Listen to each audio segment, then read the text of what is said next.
Shalom saudara, selamat pagi. Saya berharap saudara dalam keadaan sehat dan bersukacita.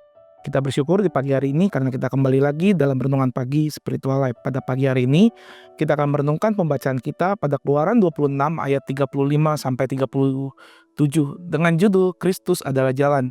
Saya akan bacakan firman Tuhan bagi kita semua. Demikian firman Tuhan.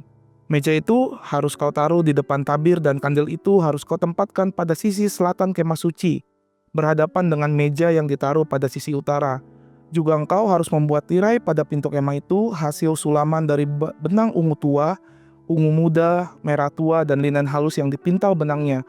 Engkau harus membuat 5 tiang dari kayu akasia untuk tirai itu dan melapisinya dengan emas. Juga dengan kaitnya dari emas untuk tiang-tiang itu engkau harus membuat 5 alas dari tembaga tuangan. Saudara, perikop ini adalah bagian dari petunjuk Allah yang sangat terperinci kepada Musa tentang pembangunan kemah suci, tempat di mana Allah akan berdiam di tengah-tengah umat Israel. Ayat 35-37 ini secara spesifik mengatur tentang penempatan perkakas di ruang kudus dan petunjuk detail mengenai tirai pintu kemah suci yang akan menjadi jalan masuk ke ruang kudus. Allah memberikan petunjuk yang sangat spesifik mengenai posisi roti meja sajian di sisi utara dan kandil emas di sisi selatan di ruang kudus, tepat di depan tabir yang memisahkan ruang kudus dan ruang maha kudus. Ini mengajarkan kita tentang pentingnya ketaatan secara menyeluruh, bahkan pada hal-hal yang terlihat kecil dan juga secara detail dalam kehidupan rohani kita dan pelayanan kita. Tuhan tidak hanya melihat hasil yang besar, seperti selesainya seluruh pembangunan kemah suci, banyaknya orang yang dilayani, atau kesuksesan yang terlihat mencolok, tetapi juga ketepatan dan kesetiaan kita dalam melakukan setiap bagian dari kehendak Tuhan, sekecil apapun itu. Kemah suci harus dibangun persis seperti yang Allah tunjukkan agar Ia berkenan hadir di sana. Ayat 36-37 menggambarkan tirai yang indah yang berfungsi sebagai pintu masuk ke dalam ruang kudus. Tirai ini terbuat dari bahan-bahan kain ungu tua, ungu muda, kirmisi, dan lenan halus dengan tiang-tiang kayu penaga berlapis emas dan alas dari tembaga. Tirai ini melambangkan akses menuju hadirat Allah. Meskipun ia adalah pintu, kemewahan dan kerumitan pembuatannya menunjukkan bahwa akses itu adalah sesuatu yang kudus dan berharga. Tirai pintu dan tabir pemisah secara keseluruhan menunjuk kepada Tuhan Yesus. Tuhan Yesus berkata, "Akulah jalan dan kebenaran dan hidup," seperti dalam Yohanes 14 ayat yang ke-6.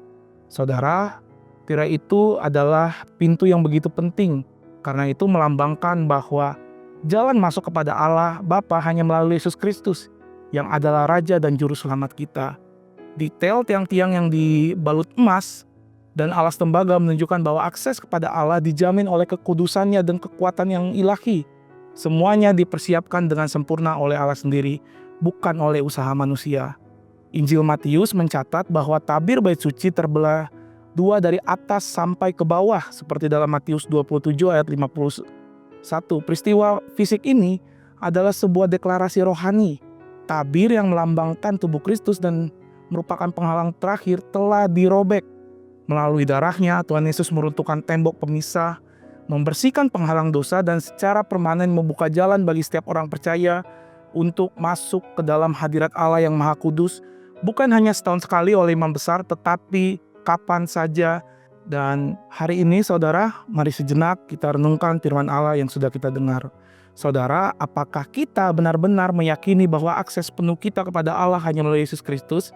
Atau masih ada upaya diri sendiri untuk menjadikan diri kita sebagai tirai penghalang?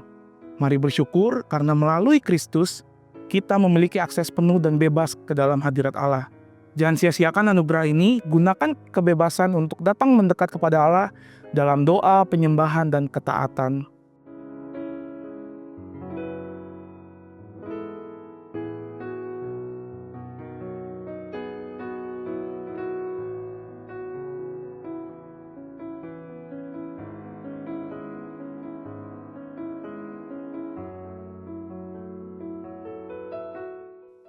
Saudara, mari kita berdoa. Tuhan, kami bersyukur untuk karya-Mu yang begitu indah, sehingga hari ini segala pemisah antara Engkau dan kami hari ini telah dipatahkan, telah dirobek oleh karya Kristus. Kami bersyukur dan ajar kami dari hari ke hari kami semakin membangun hubungan dengan Engkau. Bahkan dari hari ke hari kami semakin lebih dekat, lebih intim dalam persekutuan kami bersama dengan Tuhan. Bahkan di pagi hari ini Tuhan, kami menyerahkan ke dalam tangan-Mu, agar kiranya di pagi hari ini dalam segala aktivitas yang kami lakukan, biar kiranya sukacita, damai sejahtera, biar kiranya melingkupi setiap kami. Bahkan di sepanjang hari ini kami tahu ada perlindungan Tuhan yang ajaib. Kami bersyukur biar setiap firman yang kami dengar, kami bisa menjadi pelaku-pelaku firman. Terima kasih Tuhan, dalam nama Tuhan Yesus, amin. Selamat pagi saudara, dimanapun berada, kiranya sehat badannya, kuat imannya, dan Tuhan Yesus memberkati.